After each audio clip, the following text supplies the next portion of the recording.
নমস্কার, কেমন আছেন সবাই? আশা করি ভীষণ ভালো আছেন। শুভ সন্ধ্যায় তোমাদের অনেক অনেক ভালোবাসা, অনেক স্বাগত। এই নিয়ে শুরু করলাম আজকের ব্লগটি।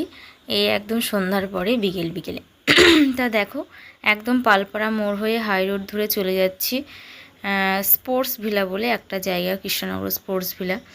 মামামের জন্য আর কি একটু যাওয়া। তা আমরা কখনো যাইনি, আজ ফার্স্ট টাইম যাচ্ছি, চিনিও না। কৃষ্ণনগর পালপাড়া মোড় থেকে জিজ্ঞাসা করতে করতে আর কি যাচ্ছে একদম সোজা হাই রোড ধরে। আর দেখো রাস্তাটা দারুণ দেখতে, মানে এই সন্ধ্যার পরে এই হাই রোডগুলো এত সুন্দর লাগে। দেখো কত চেঞ্জ হয়ে গেছে আগেকার রাস্তা আর এখনকার রাস্তা। আর এই যে কৃষ্ণনগর মাদারসাটের সামনে দিয়ে আমরা যাচ্ছি। এটা কৃষ্ণনগর বাসিন্দার অনেক প্রিয় একটা জায়গা মাদারসাট।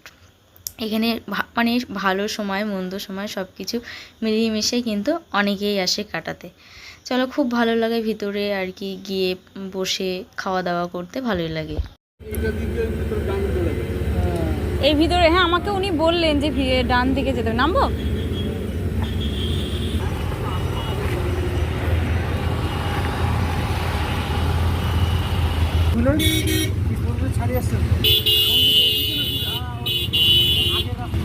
কেউ বলছে এই রাস্তার দিকে। ও,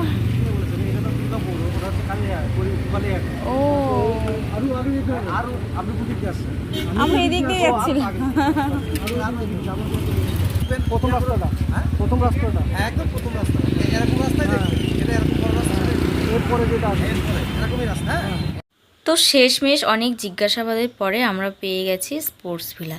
চলো যাই দেখি কীরকম দেখতে আর এখানে কি কি আর কি আছে। তা দূর থেকে দেখেই তো আমার মামামের একদম মজা শুরু হয়ে গেছে একটা জিনিস দেখে। ও ওটা ভীষণ পছন্দ করে। এই দেখো স্কেটিং বোর্ড খেলছে বাচ্চারা, কত সুন্দর। তা এটা ওর খুব পছন্দের, বাকি আমার ভীষণ ভয়ের। ওই আর মানে কৃষ্ণনগর থেকে এটা এতটাই ভিতরে যে আসা অসম্ভব হয়ে যাচ্ছে আমার পক্ষে। মানে হাই রোড থেকে নেমেও অনেকটা ভিতরে আসতে হবে, টোটো পাল্টাতে হবে মনে হয় 2 থেকে 3 বার। তার জন্য মানে একটু অসুবিধা হয়ে যাবে। ওই জন্য আমার মানে পছন্দের বাইরে হয়ে যাচ্ছে জায়গাটা। যাদের কাছে পিঠে সুবিধা হবে অবশ্যই আসবে। দেখো কী হারে বাচ্চাগুলো স্কেটিং বোর্ড খেলছে, মানে জুতোগুলো পায়ে দিয়ে যে এইভাবে ওরা যাচ্ছে আমার ভীষণ ভয় করছে। আর মাঝখানে ওই যে সুইমিং করছে অনেকে, স্পেশালি মামামের আর কি সুইমিংয়ের জন্যই আসা। তা আমার মাথায় নেই যে সামনেই ঠান্ডা পড়ে যাবে। তাই এসে বললো আর 1 মাস ক্লাস হবে, 1 মাসের জন্য দিয়ে কি করবেন, আবার নেক্সট সেশনে দিলেই হবে। তাও আবার এতটা দূর হয়ে যাচ্ছে, আমার পক্ষে আসা অসম্ভব হবে। কৃষ্ণনগরে আরও কোনো ভালো জায়গায় আর কি স্পোর্টস শেখানো হয়, এই তোমার কি বলবো, সুইমিং শেখানো হয় কি না একটু বলবে যদি কারো জানা থাকে। তা ওখানে দেখাশোনা করে চলে আসলাম আর কি, রাস্তা দিয়ে ফিরে যাচ্ছি। মানে মন ভেঙে গেল যে এতটাই ভিতরে যে আমার পক্ষে মামামকে সপ্তাহে 3 থেকে 4 দিন নিয়ে যাওয়া অসম্ভব হয়ে যাচ্ছে। তাই কি ফিরে আসছি। চলো যাই এখন আস্তে আস্তে ঘুরে, কি আর করা যাবে। তো দেখা হলো আবার সেই মাদারসাট, আমার একটা প্রিয় পছন্দের জায়গা, অনেকেরই পছন্দের জায়গা। খুব ভালো লাগে এখান থেকে গেলে, কেমন একটা মানে সুন্দর একটা ফিলিংস আসে। খুব পছন্দের একটা জায়গা আর কি, অনেকের কাছেই প্রিয় জায়গা। তো চলো এই যে চলে এসেছি একদম সেইখান দিয়ে চলে যাচ্ছি একই রাস্তা ধরে পালপাড়া মোড়, বাতকুল্লা আর কি, বাতকুল্লা মোড় এটা। আর একটুখানি গিয়েই পালপাড়া কেপিএস। তা আমরা আর কি এই দিক দিয়েই যাবো আজকে, কারণ হচ্ছে এইদিকে একটা মামা ফুচকা খাবে বলছে, আমারও ইচ্ছা হচ্ছে। তাই এদিকে একটা মানে যখন কৃষ্ণনগর থেকে বাতকুল্লা যাই একটা ফুচকাওয়ালা দেখি আর কি, এই যে স্মার্ট ফুচকাওয়ালা। তাই এখানে ইচ্ছা হলো যে আজকে ফুচকা খাবো। কেমন টেস্ট অবশ্যই তোমাদের সাথে শেয়ার করবো। চলো যাই, কেমন খেতে দেখি।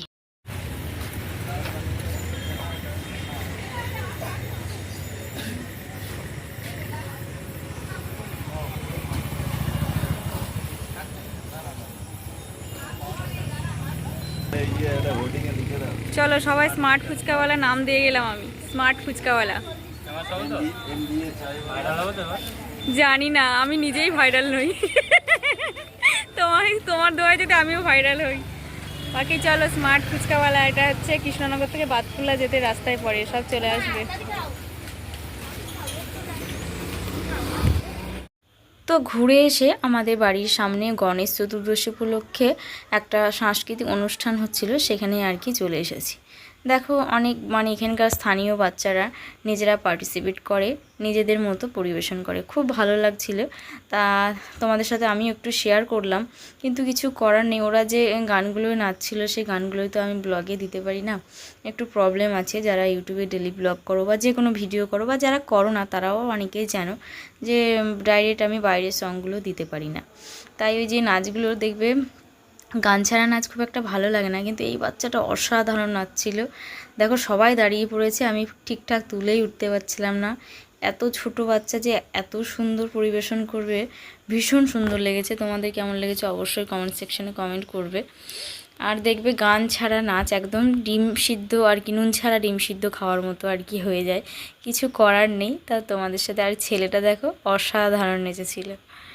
মানে ছোট ছোট বাচ্চাগুলো বেশি সুন্দর নাচ, সবাই চেষ্টা করেছে নিজেদের মতো, সবাই ভালো করেছে। বাকি দুই একজন বলে না খুব ভালো হয়ে যায়, সেই আর কি বলেই ফেললাম। এই বাচ্চাটাও খুব সুন্দর নেচেছে, অনেক বাচ্চারাই খুব সুন্দর নেচেছে। তা আমিও একটু তোমাদের কাছে ছোট ছোট করে ক্লিপ তুলে ধরলাম। কেমন লাগছে অবশ্যই জানাবে। কিন্তু তো ভিডিওটা এখানেই শেষ করছি। কেমন লাগলো সবাই আর কি কমেন্ট করবে, লাইক করবে, শেয়ার করবে আর চ্যানেলটা সাবস্ক্রাইব করবে। টাটা।